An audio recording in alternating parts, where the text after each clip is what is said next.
All right. So Nick Howell had a good run of the last few months, winning the Champions Trophy and as well as French Open doubles. How's the form coming into this year's British Open? I feel the form's starting to find some form coming into this, which is obviously good timing.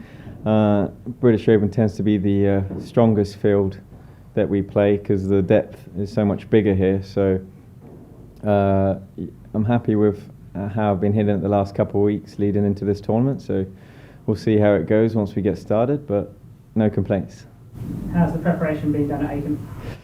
So I feel the preparation this time around has been a little bit better than leading up to the French. I sort of took a bit of time off after the Champions Trophy and just getting back into training leading up to the French. My regular practice partner has been unavailable, so didn't have a heap of practice for the French, but this time around I've felt that I've been able to work on a few things as well and get some practice, and I've been able to get people out to hit me balls and got to do an exhibition with Cam, John and Tim the other day, so that helped sharpen me up, I believe.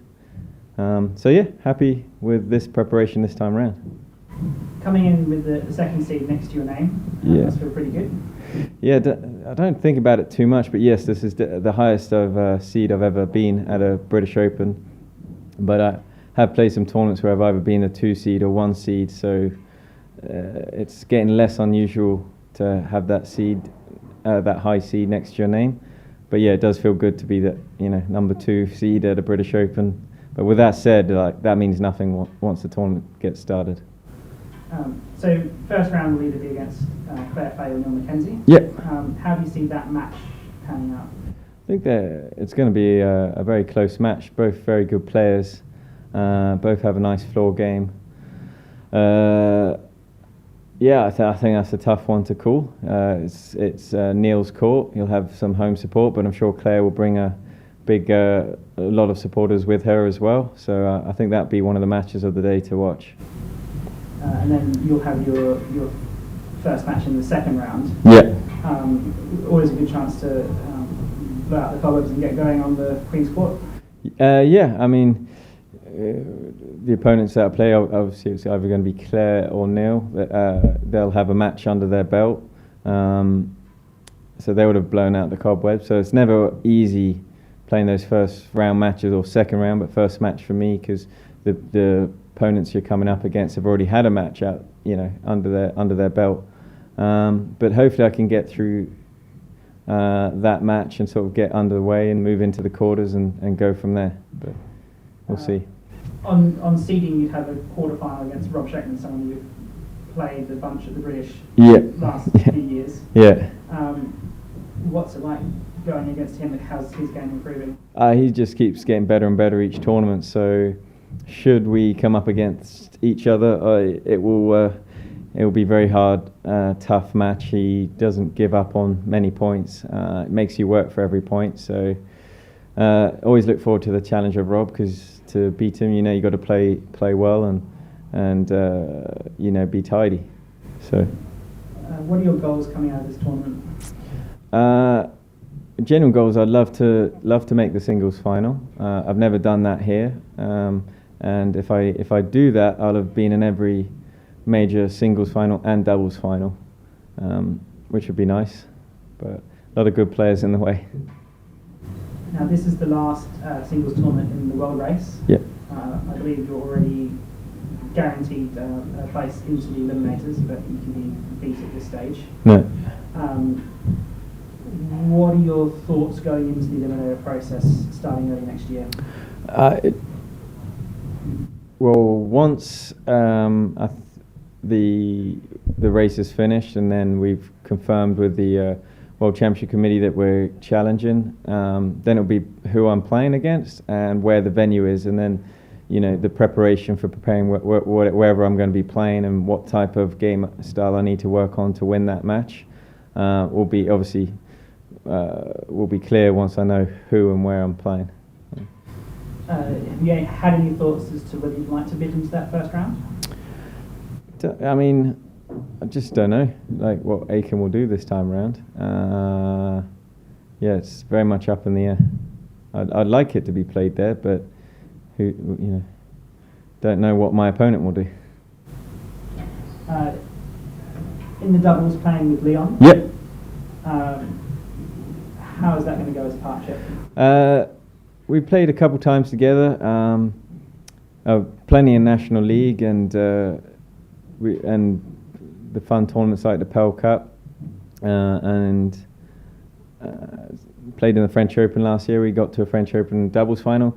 It's getting easier and better to play with Leon, and it's becoming more enjoyable. Sometimes puts a little bit too much pressure on himself to do well in that team, but he's becoming more laid back out there as we play. So I'm looking forward to playing with him and having fun out there and see what happens. Appreciate it. You've got to get through the first round or the quarterfinals of the doubles, but one match that a lot of people out there are hoping to see is you and Leon against Rob and Steve in the doubles semi-finals. Yeah, I think a lot of people are really just more hoping to see Rob and Steve play Cam and Tim in the final. They're certainly the favourites. We might be the 2 seed, but that's just from turning up and playing enough tournaments to get the points. But we'll certainly, should we get to the semis, be the massive underdogs, and I think people will be very excited to see Rob and Steve play again after 10 years. I think they're 6 times doubles world champions together. So yeah, we'll be the underdogs and probably party spoilers if we were to get through that. But it'll be hard for sure. But then the goal in the doubles is again to make that final. Yeah, absolutely. It's always to get to the final and win. But if you're being realistic, you set goals with, all right, where can I realistically get to? And then, if you weren't to win, would you be disappointed or not? You got Camden, who's been so dominant for 10 plus years. So if you weren't able to get through, if you to come up against him, and you're going to go in believing you can win, but if you don't, you sort of, well, that's okay. He's, hasn't lost for a number of years, and he's just been that good, and seems weird to say that you're okay losing, but you also got to be a little bit realistic. You want to beat him, but it's trying to find a way to do that, and that's not happened yet. So going into the early part of next year, the World Race resets at the Australian Open. Yeah. And there's the Eliminators coming up in the early half of next year. What's your calendar looking like? What are you targeting there? Well, definitely up in the air on the Aussie Open, but play US Open leading into the preparation for the World first round eliminator. So a lot of work on and off the court. I need to put in a lot of hard work, harder work than I put in 2 years ago, I think, to have any sort of chance to get through the first round and the final eliminator to get into the World Championship. I've got to put in a lot of graft. With the resetting of the points, does that fresh start, does that help or hinder you? With the reset, because I've qualified for eliminate, I'm probably not thinking too much about the race because it's so early on. I think now I'll be thinking about just getting through the world eliminators, and once I get through that, then you start worrying about the race maybe halfway through the season, seeing where you're at. But I think it's too early to say for the first couple of events. Well, best of luck in this tournament and best of luck in those eliminators, Nick. Thanks, Ben. Very much. Thank you.